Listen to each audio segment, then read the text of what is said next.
Bonjour à tous, donc moi je suis Thierry Guignard et je suis jeune RSSI malgré mes cheveux gris, jeune RSSI au sein de la région Nord-Pas-de-Calais, conseil régional. Donc pourquoi jeune? Parce qu'en fait c'est une fonction que j'ai prise il y a un peu moins de 3 ans. Donc, en premier lieu, je voulais aussi remercier Jacques Foucault avec qui j'ai travaillé sur le sujet et qui m'a grandement aidé et qui ne peut pas être parmi nous aujourd'hui. Donc d'abord, on va présenter l'échantillon.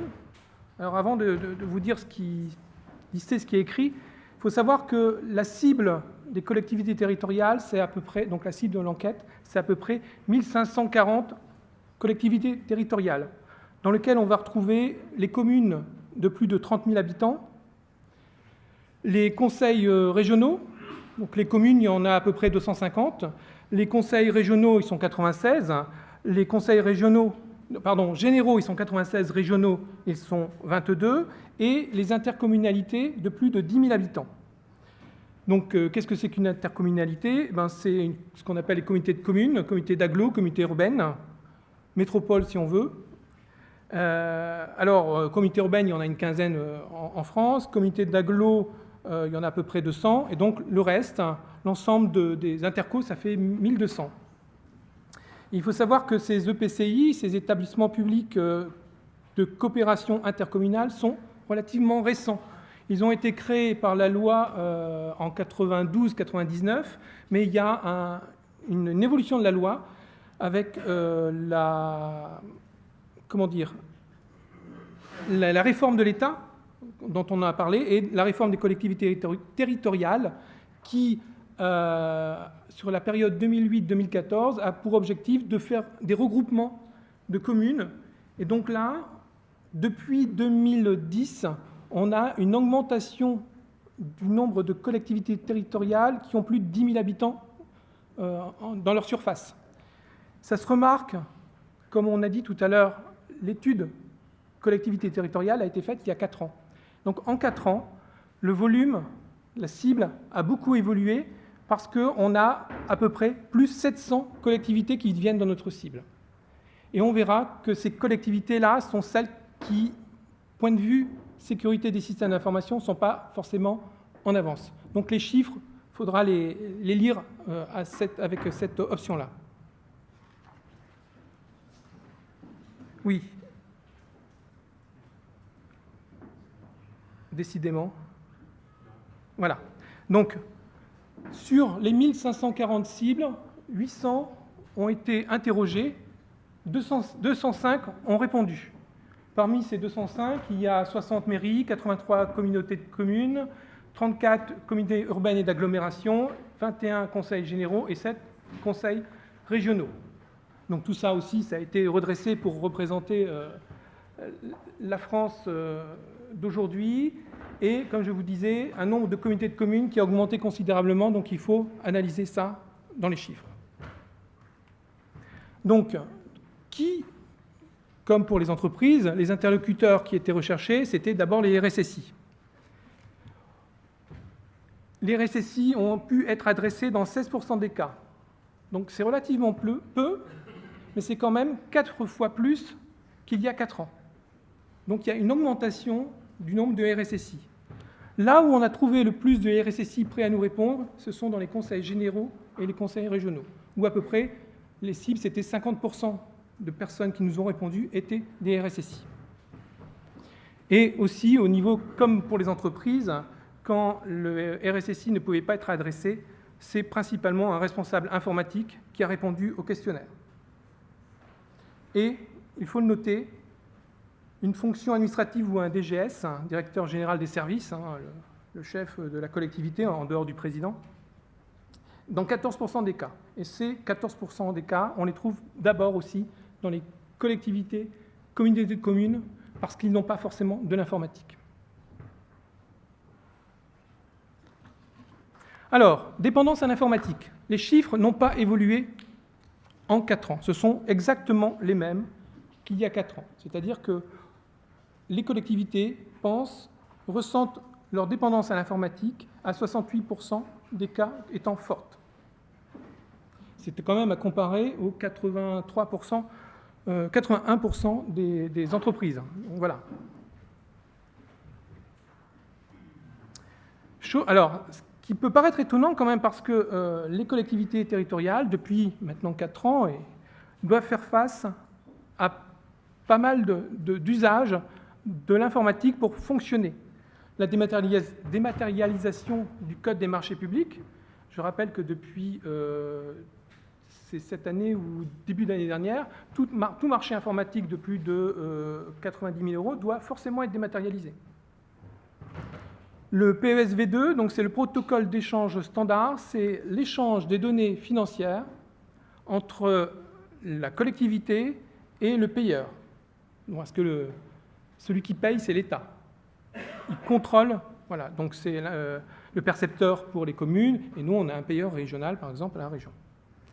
Le contrôle de l'égalité dématérialisée, il y a aussi le projet ACT, où toutes les décisions prises par la collectivité doivent être transmises à la préfecture, qui doit vérifier que les décisions ont été prises dans une conformité légale.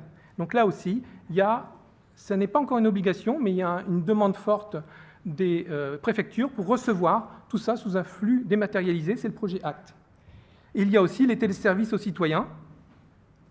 On peut parler des demandes de bourse en ligne, des demandes de subventions en ligne, la mairie, le guichet en ligne aussi. Donc tous ces services-là, on peut se poser la question si les collectivités ont bien pris conscience que ça s'appuyait sur l'informatique et que donc il fallait réfléchir à la sécurisation de tous ces process.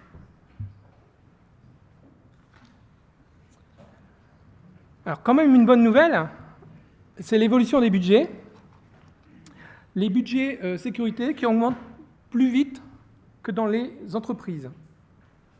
On voit là que la stagnation est à 61%, elle était à 64% en entreprise, et que l'augmentation des budgets alloués à la sécurité sont donc 15 plus 14, ça fait 29, et on a ce chiffre de 22 en entreprise. Donc, il y a néanmoins des moyens dégagés pour la sécurisation des systèmes d'information au sein des collectivités territoriales. Quels sont les freins principaux dans la mise en place de la sécurité? Alors, le premier point qui est avancé à 33%, c'est le manque de personnel qualifié. Les collectivités territoriales sont à la recherche de compétences et de savoirs en sécurité. Il y a 4 ans, c'était le manque de budget. Donc là, maintenant, ils ont du budget, mais ils annoncent qu'ils ont besoin aussi de compétences. Donc en interne, fonction publique, territoriale, ou en prestations associées. Associé aussi à ça, donc les 27% de manque de connaissances. La sécurité, c'est quoi? Comment on la gère? On ne sait pas trop. Équivalent, le manque de budget. 23%, les contraintes d'organisation. Bon, je n'ai pas une grande carrière dans le privé, j'ai une carrière dans le public. J'ai fait un peu les deux, mais les structures des collectivités territoriales sont parfois relativement lourdes pour faire bouger les frontières. Et enfin, 21% de freins, de réticence de la hiérarchie. Ce qu'il faut quand même associer, ces 21%, au fait que la DGS se sent concernée dans 99% des cas dans la mise en place d'une PSI. Donc il y a une réticence de la hiérarchie, mais est-ce que c'est la hiérarchie haute ou c'est la hiérarchie des métiers qui voit ça d'un mauvais œil en disant moi, il faut que mon business tourne.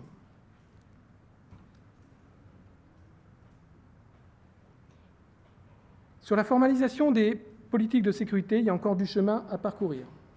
Ça me semble évident. Un tiers des collectivités ont formalisé une PSI, ce qui globalement laisse une belle marge aux 2 tiers qui n'ont pas fait. Alors, malgré la réticence de la hiérarchie, la DGS participe dans 80% des cas à l'élaboration de la PSI, et ce n'était qu'il y a 14% il y a 4 ans. Donc, la haute hiérarchie s'implique dans la politique de sécurité. Néanmoins, on peut voir aussi que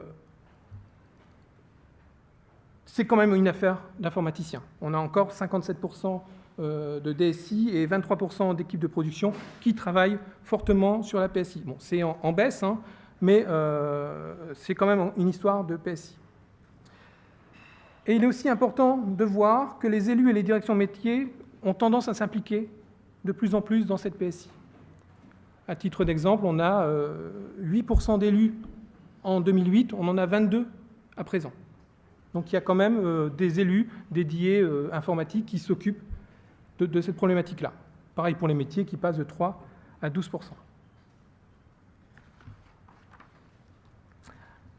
Alors, la PSI voit son cadre référentiel progresser, un peu comme on voyait dans les entreprises. On voit aussi que donc, la formalisation s'appuie sur un référentiel. En 4 ans, on est passé de 62 qui disaient non à 35 qui disent non aujourd'hui. Donc, ça s'est inversé.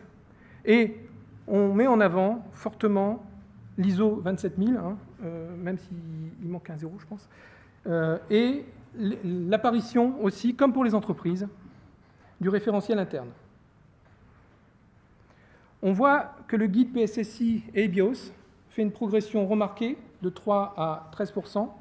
C'est principalement dû au travail de l'ANSSI, l'Agence nationale de la sécurité des systèmes d'information, qui se rapproche très, très fortement des collectivités, des grandes collectivités ou des moins grandes, au travers des observatoires zonaux de la sécurité. Chaque préfet de zone, la France est coupée en 5 zones de défense, chaque préfet de zone a mis en place un délégué à la SSI qui va voir les collectivités territoriales pour essayer de les inciter, met en place des séances de sensibilisation, des séances de formation, mais plutôt envers les élus et envers les techniciens. Donc ça, c'est important. Ça se remarque dans les chiffres. Alors, RSSI, un métier en progression. La fonction SSI est clairement identifiée dans un tiers des collectivités, 32%. C'est 10 points de mieux qu'en 2008. Et la fonction est dédiée dans 45% des cas, c'est 13 points de mieux qu'en 2008. Là où on a trouvé, je l'ai dit tout à l'heure, le plus de RSSI dédiés, identifiés et dédiés, c'est dans les conseils régionaux et les conseils généraux. Par contre, quand le RSSI n'est pas identifié, c'est une charge qui est principalement portée par un profil informatique. Donc à 51% pour le DSI ou le responsable informatique, autre informatique, le responsable d'exploitation. Donc tout ça, ça fait quand même une masse importante. Il y a aussi une partie de consultants externes qu'on retrouve dans les collectivités qui ont peu de moyens au niveau informatique. Et c'est principalement dû aux collectivités de type communauté de communes qui se sont créées, mais qui n'ont pas été absorbées du personnel dans les communes qui restent un peu comme elles sont. Et d'ailleurs, il faut voir que sur certaines communautés de communes ou d'agglos, l'informatique est portée par la ville-centre. Metz, Nantes, etc.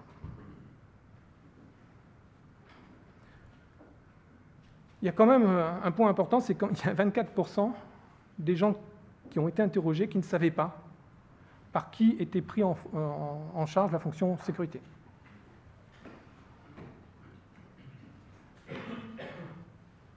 Donc voilà, une fonction encore très attachée à la sphère informatique. Une régression des analyses formelles pour la gestion des risques, puisque nous étions à 16% en totalité en 2008 et que nous sommes en 2012 à 7%. Donc une baisse relativement importante. Cette baisse, elle est visible dans n'importe quel type de collectivité, globalement. Alors c'est quand même un peu étonnant, puisque depuis 2010, nous sommes soumis, en tant que collectivité territoriale, au RGS, donc le référentiel général de sécurité, qui a pour donc qui sort de l'ANSSI, qui donne aux collectivités l'obligation d'homologuer leur système d'information dès lors qu'il s'agit de téléservices, si on fait simple. Donc les téléservices, c'est les échanges entre les usagers et entre les autorités administratives. Donc quand on met en place un système, on doit normalement l'homologuer, et l'homologation passe par une analyse de risque. C'est le premier point du RGS, c'est de dire faites une analyse de risque, et à partir de là, vous pouvez mettre en place les systèmes de couverture des risques, et vous décidez d'homologuer. Voilà. Donc ça, c'est... il y a encore un travail, à mon avis, de la part de l'ANSSI à le faire, parce que Donc le décret est paru en 2000, on a 3 ans depuis 2010, donc en 2013, il faudra que tous nos systèmes soient homologués. Donc là, la question se posera. La gestion des risques et les méthodes associées. Donc là aussi, on voit qu'à 20%, les méthodes 27005 ou similaires, EBIOS, MEHARI, sont mises en avant. Par contre, il y a aussi les autres méthodes. On parlait tout à l'heure des référentiels internes. Il y a aussi des méthodes qui ne sont pas, donc les collectivités ne se retrouvent pas dans les méthodes annoncées 27000, etc. Et ont créé leur propre méthode. On peut se poser la question de... Enfin, il faudrait peut-être aller les voir pour pourquoi ces méthodes, qu'est-ce qui ne leur plaît pas dans les méthodes que l'on a annoncées. On peut voir aussi que EBIOS, qui est à 17%, on en parlait tout à l'heure, hein, il est 2,5 fois plus utilisé en collectivité territoriale qu'en entreprise. Et c'est un peu normal, puisqu'on a le marketing ANSSI qui vient nous vendre sa méthode EBIOS très régulièrement. Enfin, ça a aussi un avantage, hein, c'est que c'est un support. L'ANSSI vient chez nous et nous supporte pour mettre en place cette méthodologie. C'est pas plaqué, c'est dire ben voilà, on peut vous l'expliquer, on peut vous aider à la mettre en place, et puis on peut aussi référencer des prestataires capables de vous suivre là-dessus.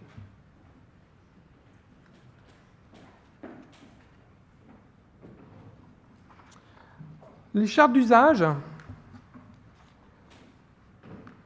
On remarque quand même une forte disparité entre les collectivités sur la mise en place d'une charte d'usage et d'utilisation des systèmes d'information. Et on le voit, donc les régions et départements l'ont mis en place à 90% des cas, les villes à 73%, et les communautés de communes, d'agglo et urbaines sont très en retrait. C'est quand même une différence importante à noter. Alors pourquoi? Peut-être par méconnaissance, peut-être par manque de moyens, peut-être aussi par une population agent plus réduite dans les communautés de communes, qui en fait sont, on en parlait tout à l'heure, une sorte de holding. Elles sont les holdings des villes qu'elles gèrent. Pas toutes, hein, mais... Quand elle existe, la charte est discutée avec les partenaires sociaux, ce qu'on appelle donc le CTP chez nous, le comité technique paritaire, dans 93% des cas, et communiquée aux agents. Communiquer ne veut pas dire forcément signer. Elle est communiquée aux agents dans 94% des cas, et dans 57%, donc parmi ces 94%, il y a 57 points des cas où elle est signée effectivement par l'agent. Cette discussion et cette communication avec le CTP rend opposable, parce qu'il y a certaines collectivités qui ont des chartes, mais qui est mal publiée, mal connue des collectivités, et donc au moment de problème, principalement, au moment de mise en place de sanctions, eh bien, la charte n'est pas vraiment applicable, parce que l'agent dit « Ah bon, il y avait une charte, elle est où? Je ne l'ai pas vue, je ne l'ai pas signée, etc. »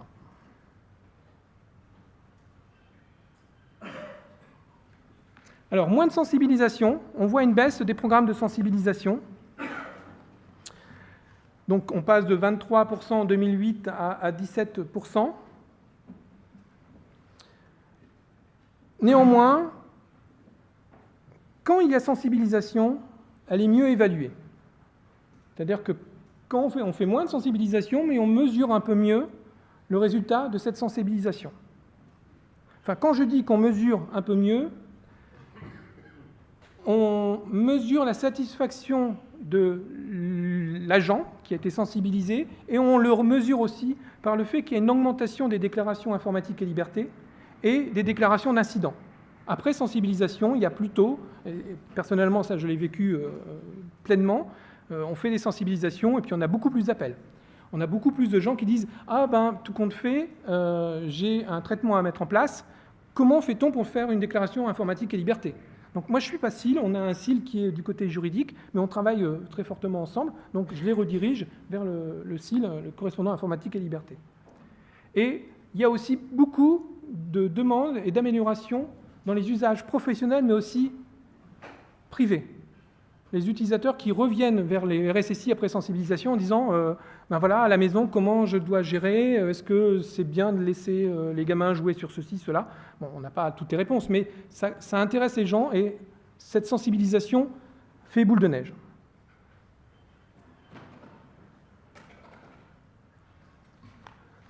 Alors là, je vais peut-être un peu loin, hein, mais la mobilité et l'innovation, le début de la fin de l'interdit, c'est un peu osé, mais on va quand même comparer par rapport aux entreprises. Donc, l'interdiction de l'accès en mobilité depuis des PC portables contrôlés, donc en gros ceux que l'institution met à disposition des agents, est à 29% interdite. C'était 42% en 2008. Mais ça n'est aujourd'hui que 9% d'entreprises. Donc, on a baissé l'interdit, mais on est encore loin de ce que proposent les entreprises. Et sur les postes non contrôlés, on est à 56%, on était à 76%, et les entreprises sont à 61%. La question qu'on peut se poser, c'est est-ce que les collectivités qui disent autoriser le font avec les bonnes mesures de sécurité, ou le font-elles sur la pression des utilisateurs qui disent moi je veux accéder au système d'information à distance. Ça, c'est une question auquel je n'ai pas la réponse. Pour tout ce qui est tablette, smartphone, on est dans les mêmes chiffres que les entreprises. C'est-à-dire j'ai l'impression que même comme les entreprises, les collectivités découvrent cette technologie et l'abordent d'une façon avec prudence, mais là, surtout, principalement aussi avec la pression des utilisateurs. On n'a pas... Chez nous, par exemple, on n'a pas une semaine, il n'y a pas un utilisateur qui dit ben voilà, surtout à Noël, la rentrée de Noël, c'était beau. Voilà, j'ai mon truc, comment je fais pour me connecter? Puisque la collectivité ne m'offre pas la possibilité d'avoir un PC portable, j'ai le mien, voilà, et je veux accéder au système d'information. Donc là, il faut leur expliquer que le jouet de Noël n'est pas un jouet qu'on fait rentrer dans la collectivité comme ça. Alors, l'interdiction des nouveaux médias, comme Lionel le disait tout à l'heure, c'est une question nouvelle. Les messageries instantanées sont interdites à 54% dans les collectivités et 70% dans les entreprises. Donc, on permet plus. Les réseaux sociaux, c'est interdiction stricte pour 30, 64 en entreprise. Là aussi, la question qui peut se poser, c'est est-ce que les collectivités, qui ont besoin des réseaux sociaux, les collectivités les élus et les collectivités sont sur Twitter, sur leur page Facebook, etc. Et elles animent tout ça, mais laissent la main libre sur ces réseaux sociaux aux agents. Ont-elles prise, ces collectivités, la juste mesure des risques en n'encadrant pas plus l'usage de ces médias? Je ne suis pas certain.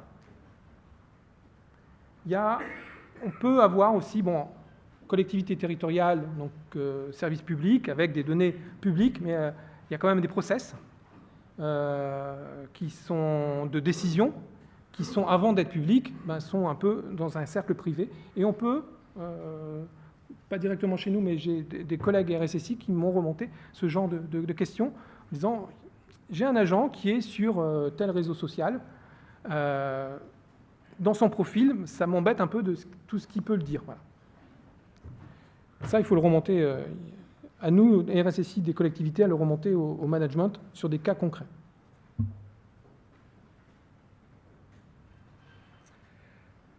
Pour la sécurité logique, on est un peu comme les entreprises sur la généralisation des outils, antivirus, anti-malware à 92%, on parle bien sur les PC. Anti-spam 87%, les pare-feux 71%, le chiffrement relativement en retrait 7%. Là, il y a à mon avis aussi un travail à faire, mais c'est aussi un travail qu'il faut essayer d'anticiper, mais c'est un travail aussi d'expérience par l'échec. Quand le président perd son PC, c'est un bon exemple. En lui disant « mais vous n'avez rien dessus ?» Non, vous n'avez pas la liste de tous vos contacts politique en l'occurrence, ou le directeur des affaires juridiques qui s'endort dans le train et quand il se réveille, plus de PC. C'est du vécu. Voilà, donc... bon, après on peut mettre en place des solutions. Pour les nouveaux outils de mobilité, on est au même niveau, enfin pas au même niveau, on est dans les mêmes proportions qu'aux entreprises, mais on est quand même quasiment à la moitié de ce que font les entreprises. Donc par exemple les pare-feux, ça doit être 9% pour les entreprises, et on n'est qu'à 6% nous, collectivités. Et on revient aussi à ça, hein, sur le manque de connaissances. Les collectivités, je vais parler de mon cas, on teste les tablettes, mais on a peu de compétences en interne pour dire, ben voilà, qu'est-ce qu'on peut mettre sur une tablette pour le protéger. Aujourd'hui, c'est plutôt, on va mettre une tablette pour quel usage, bon, les délibérations en ligne, etc., mais pas sur la protection. Et c'est compliqué. Après, on avait aussi la rigidité de l'organisation, monter des maquettes avec des prestataires sur des marchés publics, c'est toujours très lourd. Recours à l'infogérance et au cloud, enfin à l'informatique dans les nuages. Monsieur Toubon a créé une loi pour qu'on le dise ainsi.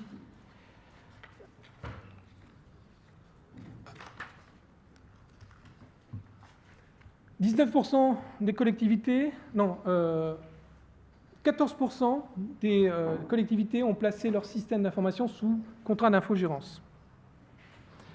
Il faut voir que dans ces 14%, c'est principalement aussi des communautés de communes. C'est ce que je disais tout à l'heure, ce sont des communautés de communes et d'agglos qui ont peu de moyens informatiques, humains informatiques, et donc elles ont externalisé.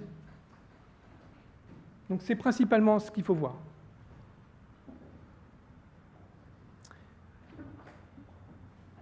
« 19% des collectivités ont recours au cloud. » La question qui se pose aussi, c'est pour quel usage? On n'a pas la réponse hein, dans le questionnaire, ça sera peut-être à faire dans les prochaines enquêtes. C'est qu'est-ce que les collectivités font de leur cloud? Est-ce que c'est, on pense principalement à la messagerie et le stockage en ligne, en interrogeant des cotères, c'est à peu près ça, mais est-ce que ce sont des usages contrôlés ou subis par la DSI? Je ne vais pas généraliser, mais là où je suis, c'est relativement subi. C'est-à-dire que les métiers viennent en disant, ben voilà, j'ai tel prestataire, je suis en train de travailler sur tel gros sujet, énorme sujet même, et mon prestataire, il est dans le nuage, vous me validez que c'est bon. Sauf qu'on n'a pas participé à l'appel d'offres, on n'a pas participé au contrat, le contrat est signé. Vous me validez qu'on peut y accéder, mais une fois que c'est signé. Donc, quel usage dans le nuage? Et puis, sur 10% de nuages publics, 18% d'hybrides et 68% de privés, c'est ce qui fait peut-être dire sur la messagerie, par exemple, 68% de privés, il faudrait voir ce qu'ils mettent derrière, quoi. Sachant que ces chiffres-là sont à rattacher aux 19%. Hein. C'est-à-dire qu'il n'y a pas 68% de privés, de cloud privé dans les collectivités, il y en a 68% parmi les 19% qui ont dit qu'ils le faisaient. Donc il faut relativiser quand même. Le contrôle d'accès, alors une progression du certificat numérique. Donc c'est la première ligne, certificat numérique en logiciel, la première ligne qui passe de 7 à 16% en usage généralisé et 45-47 en usage partiel. Alors c'est principalement utilisé dans les outils de gestion des marchés publics, dématérialisés, l'échange avec l'État, etc. Donc, les premières expériences qui avaient été menées sur les marchés publics, c'était avec des supports matériels. Mais l'organisation n'avait pas été mise en place et on se rend compte que beaucoup de solutions éditeurs sont sur la base de certificats logiciels. À l'inverse, ici, on peut aussi se poser la question de est-ce que ces certificats sont utilisés d'une façon sécurisée? Par contre, ils sont utilisés. Voilà. Le deuxième point que je voulais mettre en avant, c'était l'utilisation de mots de passe non rejouables que l'on retrouve principalement dans les communautés et villes.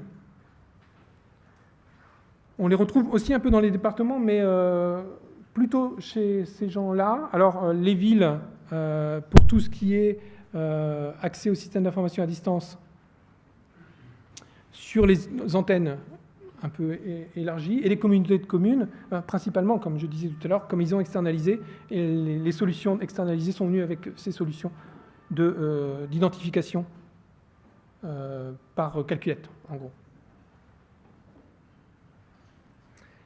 Veille et correctif de sécurité.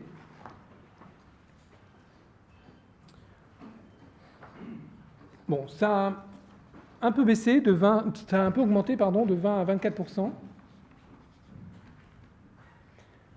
Donc c'est à peu près stable aux erreurs près. Les procédures de déploiement et des correctifs existants sont passées de 52 à 35%, donc on déploie moins, c'est ce qu'on disait tout à l'heure aussi, de 48 à 62 pour le non, forcément.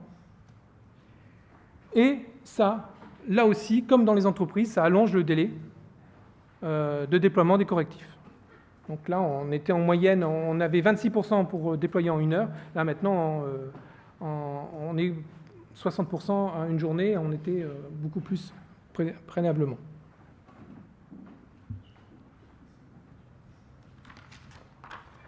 Bon, les incidents de sécurité, on voit aussi une baisse, comme dans les entreprises, c'est à peu près des chiffres équivalents, donc qui baissent. Les pertes essentielles de services qui sont passées de 44 à 27%, les infections de 25 à 20, les pannes d'origine interne qui n'étaient pas au top il y a 4 ans. Bon, enfin, erreur d'utilisation, c'est à peu près des chiffres, bon, le top est à peu près le même. La question qui se pose aussi, c'est de savoir si ces statistiques sont la conséquence de nouvelles mesures ou d'un manque de traçabilité. Est-ce qu'on regarde moins, donc on déclare moins, ou est-ce qu'on a mis les mesures en place pour que justement ça baisse? Alors, continuité d'activité, on voyait tout à l'heure que 33% des entreprises n'avaient pas mis de 31. Là, on est à 54. Quoi. Donc, il y a du travail. Il y a du travail.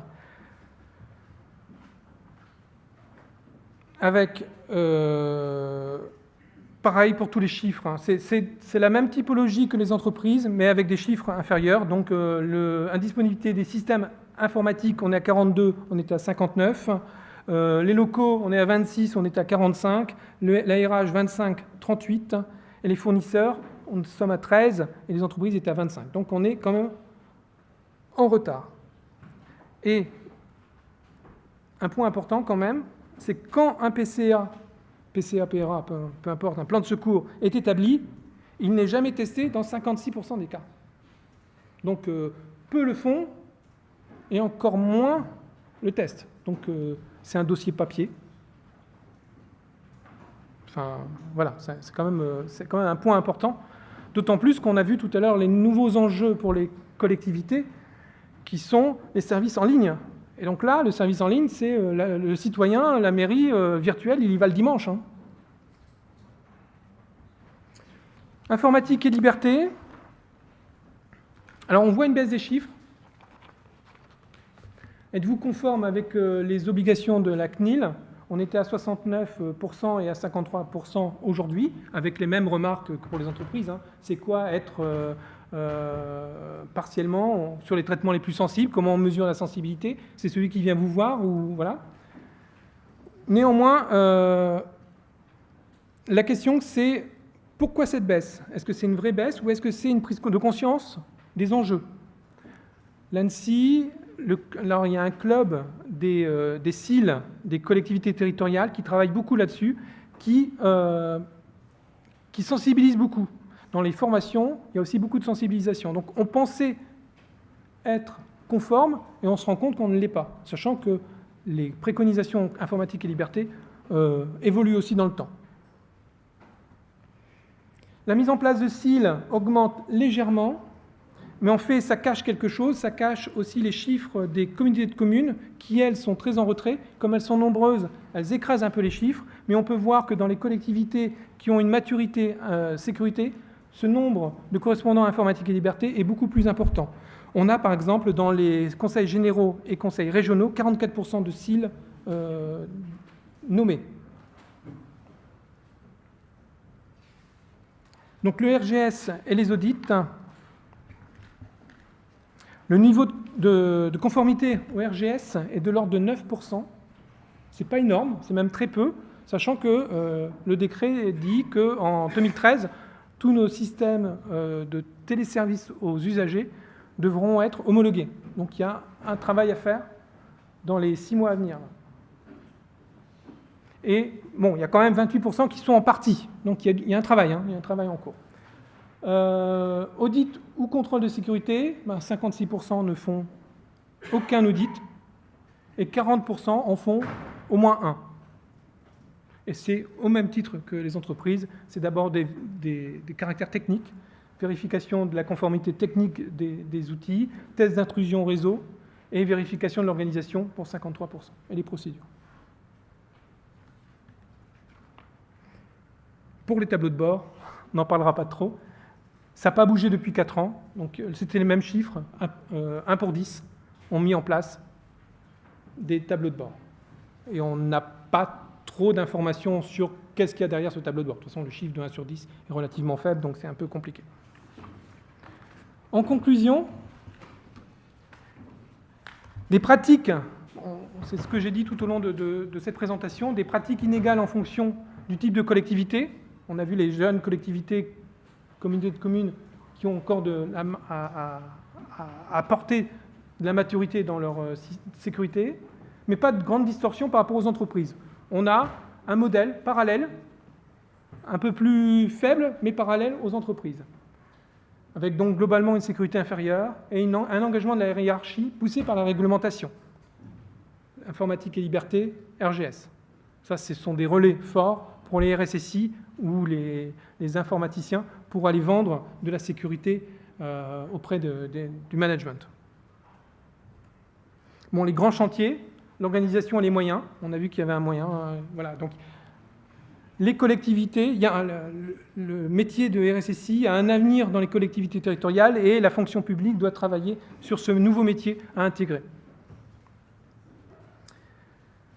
La continuité de service. Là, il y a aussi un travail à faire et à prouver aux managers qu'il y a nécessité d'y aller.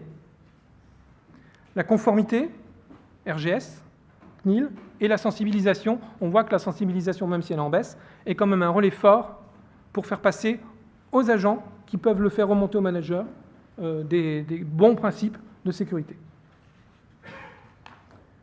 Et après, comme tout le monde, on peut se poser la question de quels seront les impacts des objectifs de rationalisation des élus et des directions générales sur le périmètre de la SSI. On a vu que nos budgets étaient moins compressés que ceux des entreprises. Qu'est-ce qu'il en sera demain, enfin, dès aujourd'hui, avec les compressions des budgets? C'est clair, les entreprises ont des compressions de budget, nous, collectivités, en avons également. Donc c'est quand même, il faut être vigilant là-dessus, parce qu'il ne faut pas lâcher prise sur ce domaine-là. Et la dernière question, c'est comment les collectivités vont-elles passer du management des mesures de sécurité à la gestion du risque numérique? Comment monter d'une marche supplémentaire pour rattraper les meilleures des entreprises qui ont déjà une pratique plus ancienne avec des meilleures méthodes peut-être. Donc l'ambition, je pense, à donner aux collectivités, c'est d'y arriver relativement vite. Voilà. Je vous remercie.